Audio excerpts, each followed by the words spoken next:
Vamos falar de algumas obviedades? Se você acabou de chegar neste canal, meu nome é Jana Viscardi, sou eu mesma, dona e proprietária do espaço. Se você quiser me acompanhar em outras redes sociais, eu estou por aí, Facebook, Twitter, Instagram. E foi inclusive no Twitter que eu vi uma foto que me despertou o interesse de fazer este vídeo. E aí eu já quero deixar claro, que não estamos aqui favorecendo o Bozo, não é mesmo?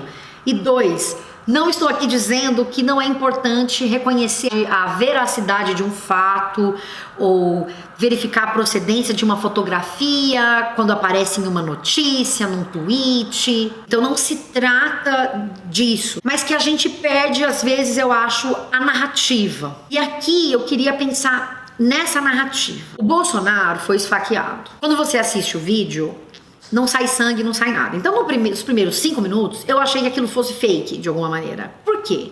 Porque vivemos num momento de desconfiança total e absoluta de tudo.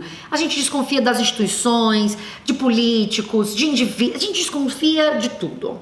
E, portanto, eu falei, isso aí não sei não, justo em época de eleição, talvez seja treta, hein, gente? Com o tempo eu fui entendendo que não era treta, as notícias foram chegando. Só que eu fui percebendo que as pessoas estavam em polvorosa nessa bolha que é o Twitter, dizendo que não, que ele estava mostrando uma foto dele num outro hospital e mostrando isso e falando aquilo, que não é possível que tenha sido tão grave, porque aí as pessoas entram nessa tecnicalidade que desconhecem por completo e vão falar, portanto, de coisas que desconhecem por completo para desmistificar algo que supostamente é falso e é mentiroso. Só que aí a pessoa tá usando ela mesma coisas falsas e mentirosas. As pessoas não são obrigadas a saber tudo, mas também não são obrigadas a ficar especulando com informação inverídica.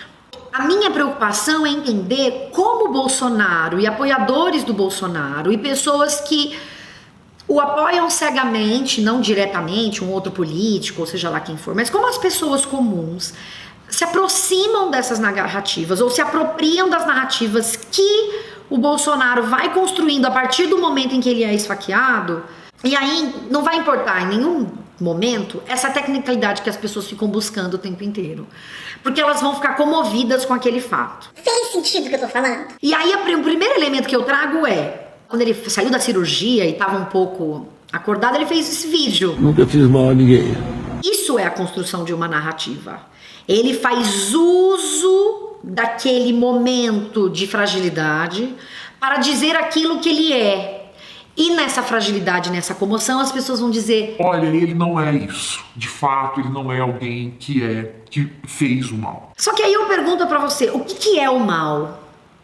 Porque você pode dizer assim, eu nunca fiz mal a ninguém porque nunca esfaqueei ninguém.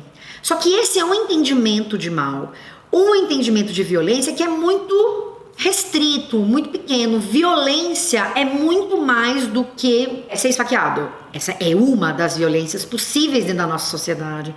Mas muitas violências cometidas sequer passam perto de uma arma branca, de uma arma de fogo. Existem outros tipos de violência. Então, nesse sentido, incitar a violência também é um mal.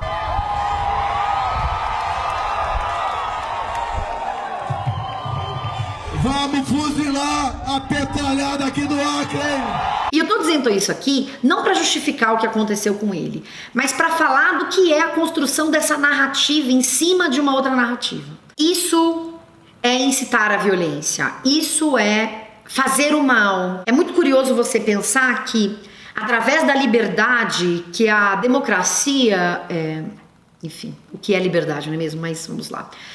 Através de uma certa liberdade que a democracia nos oferece, portanto você pode proferir os seus discursos, pode dizer o que pensa, mas que através dessa liberdade você profira discursos ou você diga coisas, incite coisas que restrinja a liberdade do outro, que é o caso do Bolsonaro. E aí quando você vê um movimento como Mulheres contra Bolsonaro, é disso que se trata, na minha cabeça. De alguém que faz uso desse recurso democrático para restringir a liberdade do outro. Então, através da liberdade de expressão, quer restringir a liberdade do outro. Então, eu posso dizer qualquer coisa que eu pense, só que através disso que eu digo, eu não só dissemino preconceitos, o que é já uma violência, mas eu quero restringir, ou eu promovo, eu incito a ideia de que é preciso restringir a liberdade de outras pessoas. E de diferentes maneiras. Seja dizendo que uma mulher tem que ganhar menos. Eu não empregaria com o meu salário. Seja dizendo que uma mulher não merecia ser estuprada porque era feia. Fica aí, Maria do Rosário, fica.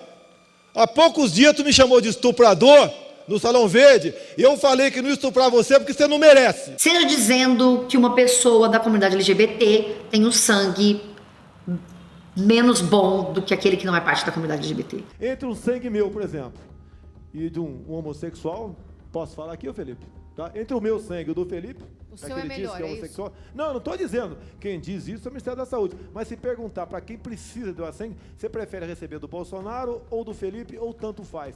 Você vai ver que a resposta... Calma. Todas essas falas são narrativas que incitam a violência ou que pretendem restringir a liberdade de outros indivíduos que vivem nessa mesma sociedade democrática. Então é muito curioso que alguém, a partir desse processo democrático, faça a escolha de proferir discursos e de defender ideias que vão contra justamente a esse processo democrático. Nessa trilha da construção dessa narrativa a partir de uma violência que foi cometida contra ele, tem também, por exemplo, a visita do Roger, que era um cantor e que defende o Bolsonaro e que esteve no hospital para encontrá-lo. E ele vai dizer que dizem que o Bolsonaro é racista e homofóbico. Não é isso, ele é decente. O que a gente chama de um indivíduo decente? O que isso significa? Isso é um julgamento de valor. De repente o que é decente para mim não é decente para você.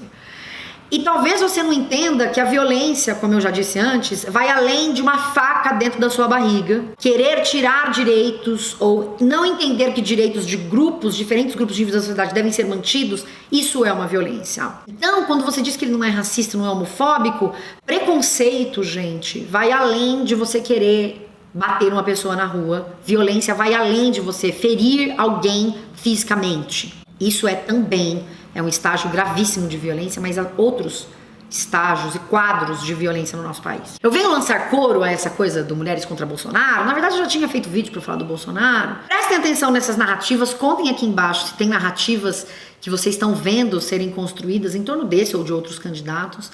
Este não é um espaço para você dizer que você vota nele ou em qualquer outro candidato. Nós estamos aqui para discutir agora este caso específico, tá bem? Um grande beijinho, tchau, tchau.